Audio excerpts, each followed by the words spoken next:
Hello guys আপোনালোকক মোৰ অন্য এটা ভিডিঅ'লৈ সকলোকে স্বাগতম জনাইছো। আমি এতিয়া সকলোৱে ধুনীয়াকৈ চাদৰ মেখেলা পিন্ধি ওলাই আহিছো। আজি আমাৰ ফেয়াৰৱেল আছে আমাৰ মৰিধল কলেজৰ সেকেন্ড কেম্পাছত। দেখিছে আমি এপে এখন লৈ গোটেইকেইজনী আহি আছো পুৰা ধুনীয়াকৈ ওলাই মেলি আহি পুৰা একদম বৰষুণ দিছে যদিও আমি ধুনীয়াকৈ সকলোৱে আহি আছো। এয়া আমি পাই গলোহি একদম বেয়া ৰাস্তা দেখিছেনে। এপে চিটিৰ পৰা নামি গোটেইখন খোজকাঢ়ি মানে মেখেলা লাগি থাকি চবে খোজকাঢ়ি আহিছো।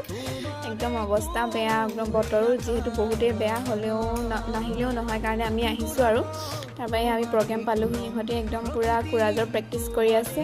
এজনী আমাৰ দীপশিকা, এজনী বৃষ্টি, এজনী আমাৰ চয়নিকা, এজনী নিকাশ্ৰী, সিহঁতি পুৰা একদম লাজ কৰিছে। তাৰপৰা আমি ছিনিয়ৰখিনিক সকলোৱে আদৰিলোঁ। ধুনীয়াকৈ সিহঁতক আদৰি লৈ আমি আমাৰ গায়ত্ৰী ষ্টাৰ্ট কৰি দিলে। তাৰপিছত আমি ধুনীয়াকৈ কুৰাজ গালোঁ, বৃষ্টি এপাক নাচিলে ধুনীয়াকৈ। তাৰপিছত আমাৰ ছিনিয়ৰখিনিয়ে নিজৰ মনৰ কথাবোৰ ক'লে। তাৰপৰা আমি খাই বৈ ধুনীয়াকৈ পেকেট লাঞ্চ দিলে গাইজ। খাই বৈ ধুনীয়াকৈ ওলাই আহি আকৌ কাপোৰ চেঞ্জ কৰি আহি আছোঁ ঘৰলৈ, যিহেতু যাব নোৱাৰোঁ, আজি দেৰি হৈ গ'ল। এয়া এপেচিটি দাদাজনে কৈছে মোকো উলিয়াই দিয়া, তেখেতক উলিয়াই দিছোঁ। এপেচিটি দাদাজনৰ কথা শুনি গোটেইকেইজনী পূৰা হাঁহি আছে একদম ধুনীয়াকৈ। এয়া আমি গ'লোঁ, আহি ফাইনেলি পাই গ'লোহি ধেমাজি। আজিলৈ ইমানেই আছিলে গাইজ, বাই বাই।